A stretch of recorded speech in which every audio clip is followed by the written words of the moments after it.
Continuamos aquí en Mujeres sin Filtro, hoy como siempre debatiendo un tema de interés para la opinión general y se trata del acceso y la permanencia de los liderazgos femeninos en los espacios políticos en nuestro país.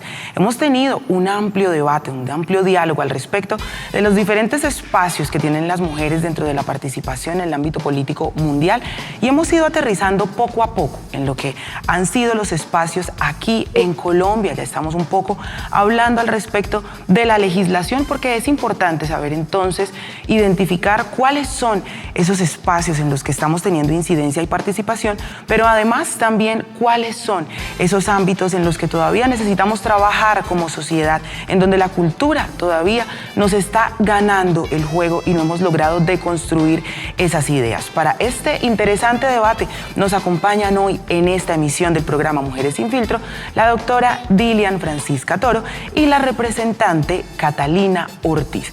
Antes de irnos a este corte a patrocinadores, empezábamos la reflexión al respecto de por qué entonces se da ese incumplimiento en esos mínimos que están amparados dentro de los marcos legales de nuestro país. Y esto entonces empecemos a pensarlo desde ese camino que estamos recorriendo a la construcción de la paridad, porque entonces ya empezamos también a introducir esos elementos como la equidad y la igualdad que deben llegar entonces a esa paridad que estamos buscando, en este caso, amparados desde el marco legal. Representante Catalina, ¿cómo entonces podemos entender que, como usted lo esbozaba hace un momento, aún el 15%, para hablar directamente de cifras, de los departamentos de nuestro país no cumplen con esos mínimos legales amparados en la ley? ¿Hay entonces en estas leyes alguna manera de ejercer una presión o una obligación al respecto del cumplimiento? El dato es el siguiente: el 15% de los consejos de Colombia no tiene ni una sola mujer. El 15% de los consejos de Colombia, de todos los consejos de los 1.122 municipios, no tiene ninguna mujer. Ese es el dato. El número de concejalas es del 18% en todo el país. Y de los 32 gobernadores, apenas 2 son mujeres en todo Colombia. O sea, definitivamente tenemos una pobreza enorme en el acceso al poder político. ¿Qué podemos hacer? Seguir luchando por la paridad, seguir luchando internamente en los partidos porque las mujeres no sean relleno en ese 30% de las listas. Seguir peleando, por ejemplo, las cabezas de las listas para las mujeres es una buena estrategia. Está comprobado que pues, las cabezas salen más, entonces si le dan más las cabezas de la lista a las mujeres, pues más mujeres vamos a tener ejerciendo poder político. Y básicamente es seguir en la lucha, entusiasmar a muchas mujeres desde lo cultural, desde temprano, a muchas niñas que quieran participar en política, que les parezca interesante el camino de la política desde muy chiquitas, que entiendan que es donde se toman las decisiones más importantes de la sociedad y que ellas pueden ejercer ahí un rol. Creo que el tema cultural es donde se debería trabajar más hoy en día y donde todavía en la sociedad colombiana falta tener las conversaciones difíciles acerca de cómo todavía hay espacios que son vedados para las mujeres. Concordamos entonces en que el trabajo en términos de la educación para fortalecer que las mujeres ocupemos más espacios de decisión, o mejor, que haya una construcción social como sujetos políticos, porque también hace parte de esa educación a la que aún no estamos acostumbrados y se escucha todavía el discurso de no, es que a mí no me gusta la política, cuando no entendemos que todas nuestras acciones dentro del campo social son políticas. Y quisiera ser insistente entonces, doctora Dilian, en esto, porque estamos hablando de legislación. Constitución, legislación, que son los espacios, digamos, que marcan el proceder de una sociedad.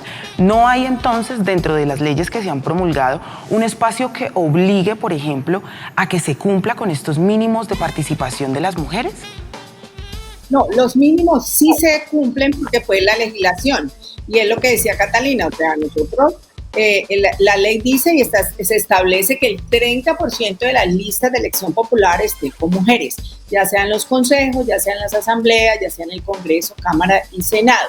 Sin embargo, pues no, a pesar de que existen allí, pues no hay el suficiente impulso para que las mujeres puedan salir. Y por eso Catalina decía pues, que se pusieran en el primero, porque eso es una acción afirmativa, es decir, es una discriminación afirmativa.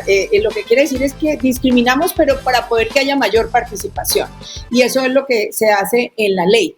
Pero en la realidad lo que vemos es que hay todas esas barreras entre ellas. Entonces, ¿qué había que hacer? Como dice Catalina, trabajar con los partidos políticos para que realmente se apoyen, crear, yo creo que semilleros de mujeres jóvenes, yo creo que es muy importante, formación, escuelas de formación política donde las mujeres sepan que ellas también son capaces, como decía Catalina, pues las mujeres también somos capaces de hacerlo, quitarles un poquito el miedo, pero yo creo que es muy importante la concientización de todos los sectores, desde el gobierno, desde los partidos políticos, desde todas las instancias. Debemos de ser conscientes que la participación de las mujeres no es en política, no es lo suficiente, que debería haber más participación para que nosotros fuéramos, porque hemos sido actoras fundamentales del desarrollo, pero si nosotros participamos más, eso finalmente es eso, poder dar la posibilidad de que seamos esas actoras fundamentales.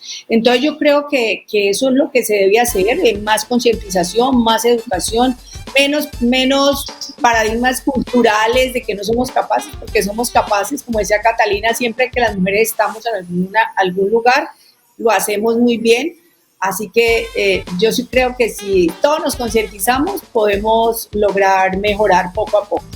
Bueno, ahí nos vamos adentrando, Sara, en las conclusiones, digamos que los mecanismos que debemos asumir todos los actores finalmente, como lo acaban de mencionar nuestras invitadas, el gobierno, la ciudadanía, las mismas mujeres, la sensibilización de las mujeres, inclusive desde la primera infancia, es donde también el sector de educación ocupa un rol importantísimo en este tema, esta sensibilización.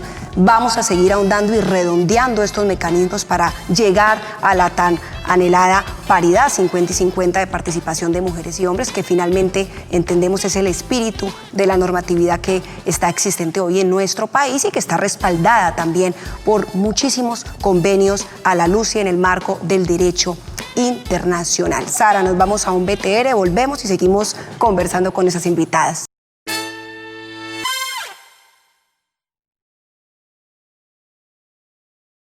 ¿Qué opinan sobre este tema algunos usuarios en Twitter? Norma Hurtado Sánchez. Por una Colombia con mujeres en la democracia. Numeral paridad ya. Requerimos una numeral reforma política donde las mujeres tengamos iguales posibilidades de acceder al poder, asegurando una participación política equitativa entre mujeres y hombres. @paridad ya. @César Pachón Agro. Nos han dicho por décadas que había que votar por los que tuvieran experiencia. Miren a dónde nos han traído los de la experiencia. Bienvenidas a las nuevas generaciones. Colombia necesita nuevas caras y sobre todo más mujeres en la política. El 2022 está cerca. Cali Arges. En Colombia nadie se preocupa por los derechos de las mujeres en la política. Urge un nuevo código electoral que busque la igualdad de género. Numeral sí al nuevo código electoral. Doctora Belém Osorio. Las mujeres han sido, son y serán importantes en donde se tomen decisiones. Es increíble la intolerancia de algunos hombres hacia la participación de mujeres en la política. Numeral por más mujeres empoderadas. Miguel Sámano. Con la participación de las mujeres en la política y en la toma de decisiones públicas, nuestros gobiernos se han fortalecido con su visión, empeño y trabajo. Reconocer el papel de la mujer en este ámbito es reconocer la pluralidad democrática. Recuerde seguirnos en nuestras redes sociales. Conocíamos allí las interacciones, las opiniones de nuestros usuarios a través del @canal Univalle TV en la plataforma Twitter. Y es muy importante para nosotros en este punto de la construcción de este debate con nuestras invitadas, porque son las opiniones que nos dejan nuestros usuarios al respecto de este tema, en estos elementos de información y de comunicación y de generación de opinión tan importantes en este momento como lo son las redes sociales. Por eso yo quiero devolverme o remarcar uno de los tweets que hay en esta participación de nuestros ciudadanos, y es el que nos deja César Pachón. Nos han dicho por décadas que había que votar por los que tuvieran experiencia, lo pone él entre comillas. Miren a dónde nos han llevado, y remarca nuevamente la experiencia entre comillas. Bienvenidas a las nuevas generaciones. Colombia necesita nuevas caras y sobre todo más mujeres en la política. Y quiero entonces detenerme en este tuit porque es también muy importante entender que dentro de ese sistema educativo que hemos enmarcado, dentro de esa concientización que necesitamos, pues todavía los colombianos no tenemos claro cómo funcionan las instancias de poder. Y es por eso entonces que cuando las mujeres llegan a espacios importantes como ministerios, como gobernaciones, como alcaldías, como esperamos que llegue pronto una mujer a la presidencia de la República de nuestro país para fortalecer esa diversidad de las miradas, pues son ampliamente criticadas. Entonces, ¿cómo trabajar también en esta educación al respecto de lo que se necesita para comprender cómo es la acción dentro de estas instancias de poder que es ajena a si son hombres o si son mujeres, pero que yo siento que dentro de la esfera pública afecta mucho más y es mucho más incipiente con las mujeres, doctora Dilian? Pero primero con respecto al Twitter, creo yo que pues no quiere decir que por ser mujeres tengamos que nosotros ser dirigentes, ¿cierto? O sea, no es por ser mujer, es porque nos hemos preparado, porque hemos estudiado, nos hemos educado, nos hemos capacitado y porque hemos demostrado en los sectores donde hemos estado que lo hemos hecho bien, que somos trabajadoras y comprometidas. Y yo creo que eso es muy importante, porque tampoco es decir, porque usted es mujer, no, porque yo soy mujer, pues entonces tengo derecho. No, yo creo que tenemos que formarnos. Por eso yo hablaba de que es muy importante la formación en participación política, además de la formación que se da académicamente a las mujeres para que puedan tener un mejor desempeño cuando lleguen a esos espacios de poder o a esos espacios de decisión. Entonces yo sí creo que claro, ya se llegó la hora, somos el 52% de las mujeres, se los decía anteriormente, las mujeres son las que más están en las universidades.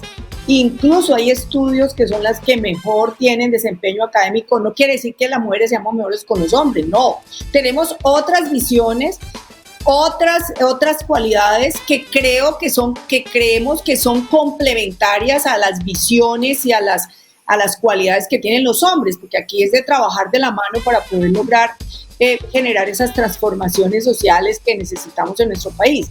Pero lógicamente ya estamos preparadas para poder hacerlo. Y yo sí creo que la experiencia es importante, aunque se quieran nuevas caras, se quieran nuevas cosas, pero yo sí creo que la experiencia ayuda muchísimo a poder lograr que eso que hemos aprendido lo podamos poner en práctica para el bien de la comunidad, porque cuando nosotros actuamos como dirigentes políticos en algún cargo público, pues nosotros tenemos que pensar es precisamente en la comunidad, cómo eso que aprendimos, eso que tenemos en la cabeza, eso que pensamos, es llevarlo a que realmente se pueda expresar en beneficios para la gente.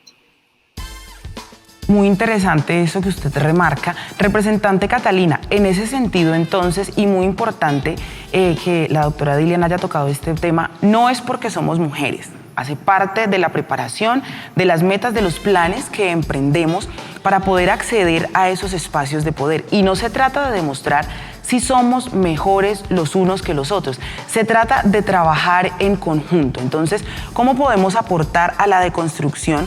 Vuelvo y remarco, de esos conceptos que hay en la esfera pública, más allá, digamos, de lo cultural. Me refiero a que muchas veces, al no entender, digamos, los retos que genera estar al frente de un espacio como una alcaldía, como una gobernación, como una presidencia, pues se tejen dentro también del acervo cultural esos conceptos que empiezan a lapidar la gestión, en este caso queremos remarcar, de las mujeres, no porque solo se presente con ellas, pero sí nos interesa analizarlo desde el punto de vista de las mujeres. Pues yo quiero arrancar por una cosa, y es que las mujeres nos damos mucho más duro que los hombres y nos ponemos estándares mucho más altos. Está súper probado que, por ejemplo, si hay 10 requisitos para un cargo, la mujer no se presenta a menos de que los cumpla los 10 perfectos. En cambio, un hombre puede cumplir 2 o 3 y dice, yo igual y me presento. Eso se ve mucho en política, que no se cumplen todos los requisitos. Entonces creo que lo que dice Dilian es más que cierto. Las mujeres cumplimos con todos los requisitos y así todos no nos lanzamos, o cumplimos 9 de 10 y así todos no nos lanzamos. Entonces un llamado a que no nos demos tan duro, a que nos tiremos al agua a que participemos, y porque hay muchas mujeres muy preparadas, especialmente en los ámbitos sociales, que no se meten a política porque saben que es un ambiente que puede ser agresivo, que puede ser difícil. Entonces el llamado a no darnos duro y a meternos y a abrirnos camino. Creo que nosotros somos, ya, y Dili lo ha mencionado varias veces, ya está clarísimo que están saliendo más mujeres, están entrando y saliendo más mujeres a la educación superior que hombres, y además parece ser que es cierto que tenemos mejores promedios porque de golpe le paramos más bolas y somos más meticulosas en el estudio. Entonces, todo ese tipo de información muestran que las mujeres deberíamos tener una participación política parecida y no la estamos teniendo, estamos dejando este espacio vacío. Entonces el llamado a meterse, a entender que a darnos menos duro, a mostrarle al mundo todo lo que tenemos para aportar en política. Sin duda alguna, Sara, hemos escuchado a nuestras invitadas que esos son comportamientos y conductas claves que denotan, digamos, la tenacidad, el compromiso que tiene el género femenino. Ya vamos, digamos, adentrándonos un poco a las conclusiones finales, a los desafíos y retos que tenemos para que cada vez la participación de las mujeres vaya en aumento y lleguemos a la paridad, que es lo que finalmente buscamos. Nos vamos a un corte de patrocinadores y cuando regresemos, pues volvemos a retomar todo este tema de los retos y los desafíos. Sara, no se muevan, ya regresamos aquí en Mujeres sin Filtro.